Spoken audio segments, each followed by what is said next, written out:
Well, I have to attribute to my father. When he drove home the car I learned to drive in, I basically studied every bit of literature on it, and I washed and waxed it for him. So it really became a part of me. Him and I spent a lot of time together with the car. Vic has 7 cars in his collection, and one belonged to his great-grandfather, a 1926 Model T. Isn't that cool to really think about your great-grandfather over 80 years ago used to drive in this car? He was a coal miner. He bought it in 1935, and believe it or not, he used to pull the back seat out of it and shovel coal in there every night on his way home to heat the house. And then my father was cool enough to keep it for all those years, move it around and build this fantastic automobile. I'd drive it anywhere.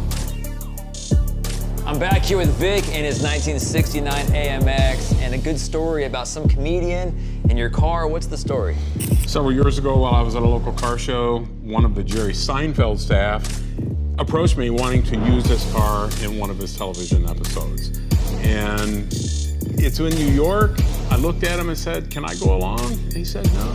So you said no to Jerry Seinfeld? Absolutely. Well, there you go, spoken like a true car person. If they can't go with their car, you're not using their car. My father purchased that brand new in 1965.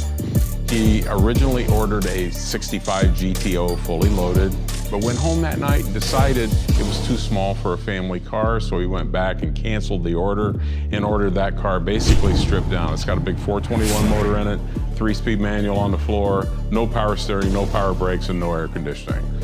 And that was, my mother drove that car around for many years.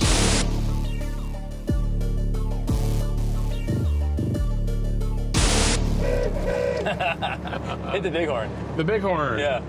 Had to get out of my way.